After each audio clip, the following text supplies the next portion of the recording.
यार बहुत दिनों से ना मैं एक बात सोच रहा था, तो मैं बोला कि शेयर कर दो। 2020 में ना कोविड आया था।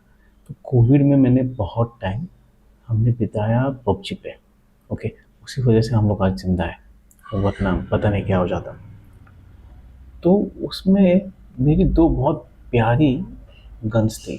एक है ये उजी नाम की गन थी, और एक जो है ना ये AWM नाम की गन थी। ओके। अभी मैं सोच रहा था कि ये जो गन बनाई है ना AWM, ये बेसिकली लॉन्ग रेंज के लिए। ठीक है।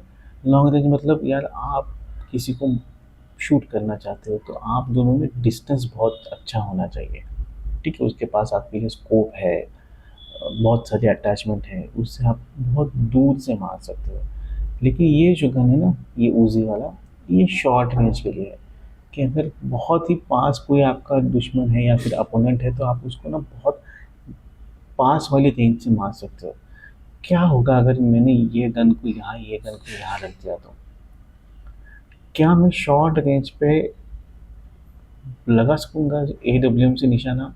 हो सकता है या नहीं भी हो सकता है, फिर मैं मिस भी कर दूँ, कोई बात नहीं ना, वो तो नहीं चलेगा। लेकिन डेफिनेटली ऊंची से में लॉन्ग रेंज तो बहुत ही डिफिकल्ट होगा। तो मैं वो सोच रहा था कि यार मार्केट में ये चीज़ कैसे काम करेगी, इसको कैसे मार्केट में लेके आऊँ मैं। कि हम लोग क्या गलती करते हैं कि मार्केट में कौन सा गन कहाँ पे यूज़ होना चाहिए। पहले मुझे बताओ कि मार्केट में आपका वेपन कौन सा है। तो मैं सोच रहा था कि बेसिक वेपन लेके आते हैं। ठीक है। क्या है ये ना, MA क्रॉस है, या मूविंग एवरेज का क्रॉस है। ये समझ लो, ये आपका वेपन है मार्केट में। ओके। इसके हिसाब से आप मार्केट में ट्रेड करना चाहते हो, या फिर फाइट करना चाहते हो, या फिर आप उसको जीतना चाहते हो, जैसे पबजी पे। लेकिन बहुत बार ऐसा हुआ है कि मार्केट में हम लोग जब आते हैं और हम लोग जब ट्रेड करना चाहते हैं, तो बहुत बार ऐसा होता है कि हम लोग मार्केट हमें बाहर ही करता है। मतलब बहुत बार ऐसा हुआ है कि मार्केट हमें बाहर ही करता है। आप कितना भी ट्राई कर लो, आप आपके पास ये हथियार है, लेकिन मार्केट आपके हथियार को कभी यूज़ नहीं करने देता। उसको पता है कि आपके पास ये उजी है या फिर AWM है। क्या है, गड़बड़ कहाँ पे हो रही है? तो ना मैं थोड़ा सोच रहा था, फिर मैंने देखा कि यार हम लोग लॉन्ग रेंज के लिए हम लोग कर रहे हैं यूजी को, और जब उजी चाहिए तो हम लोग यूज़ कर रहे हैं AWM। कैसे, मैं बोलता हूँ देखो। कि समझ लो अभी ये मार्केट का मूव है। ठीक है। अच्छा अच्छा खासा मूव है ये। ओके। लेकिन कहाँ पे हुआ देखो, यहाँ पे पहले एक मैं मार्क कर देता हूँ, रुको। ये इस एरिया पे पहले आपका एक EMA या MA क्रॉस हुआ। क्रॉस हुआ, आपने एंट्री ले ली, यहाँ पे ले ली या फिर यहाँ पे ले ली, लेकिन फिर भी मार्केट ने आपको आउट किया और फिर उसके बाद मूव दिया। ठीक है।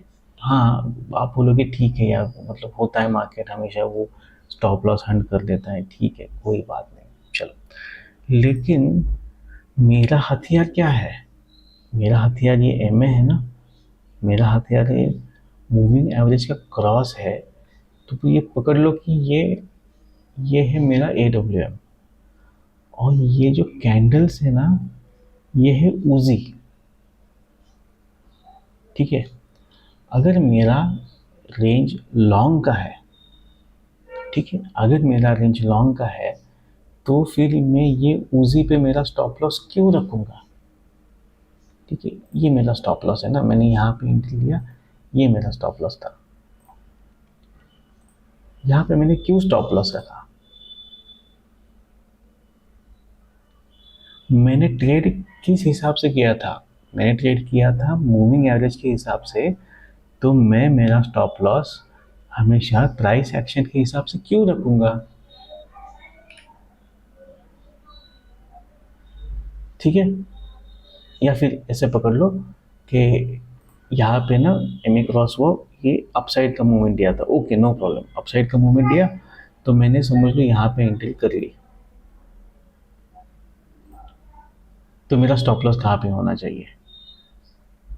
आप बताओ कि हाँ हाँ, मेरा स्टॉप लॉस तो यहाँ पे होना चाहिए। नहीं, ये प्राइस एक्शन है, ये प्राइस एक्शन है, ये मूविंग एवरेज का नहीं है। अगर मैं मूविंग एवरेज के हिसाब से ट्रेड कर रहा हूँ तो मैं मूविंग एवरेज के हिसाब से ट्रेड करूँगा, ना कि प्राइस एक्शन के हिसाब से।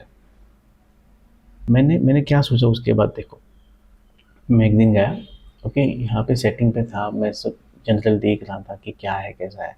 यहाँ पे मैं सिंबल पे गया, ठीक है, यहाँ पे मुझे कैंडल्स दिखाई दे रहे तो मैंने क्या किया, इसको ना एक बार ऑफ कर लिया।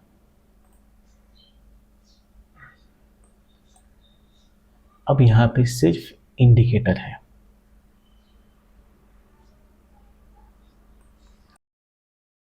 अगर अगर ये इस पे एंट्री लेता हूँ तो क्या, अगर यहाँ पे कोई ईएमए क्रॉस हुआ है, यहाँ पे हुआ है,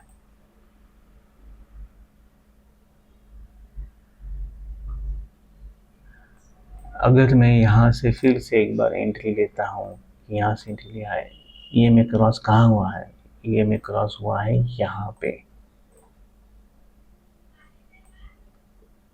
यहाँ पे ये ऊपर नीचे हो सकता है कि यहाँ से 2-3 बार आपका स्टॉप लॉस चला जाए, लेकिन इसके बाद देखो, अगर मैंने यहाँ पे एंट्री लिया है तो मुझे यहाँ बाहर जाना चाहिए। मैं मार्क करते जा रहा हूँ, ठीक है, कैंडल्स हम लोग बाद में देखेंगे, मैं मार्क करते जाऊँगा। पीछे और कुछ है अच्छा सा, ये देखो, यहाँ पे मुझे लगा कि मार्केट ऊपर जा रहा है, ओके मैं ले लिया एंट्री। कहाँ पे बाहर जाना चाहिए मुझे, यहाँ पे, या फिर थोड़ा सा हम लोग थोड़ा एक्स्ट्रा एजुकेटेड है तो ना, ये ऐसे लग रहा है कि ये डाउन ट्रेंड है, तो मुझे लगता है कि मैं डाउन ट्रेंड का ही ट्रेंड लेना चाहिए, मैं अपसाइड का लूँगा ही नहीं, ठीक है। तो ये ऐसा पकड़ लो कि यहाँ पे ये एंट्री कर ली, यहाँ पे मुझे एग्जिट होना है, ठीक है। क्लीन दिख रहा है, मैंने ट्रेड किया है ईएमए, मैंने कैंडल्स को देख के, मैंने प्राइस एक्शन को देख के ट्रेड नहीं लिया है। अगर मैं इसको ऑन कर लेता हूँ तो क्या होगा, देखो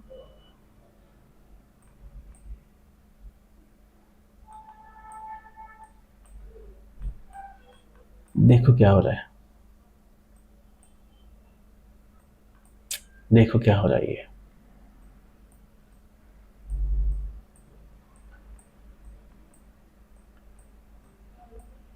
अगर अगर कोई भी बंदा होता है यहाँ पे, अगर वो ये ट्रेड ले लेता ना, ये वाला, कि यहाँ से एमए क्रॉस हुआ है, लेकिन वो यहाँ पे स्टॉप लॉस लगा देता,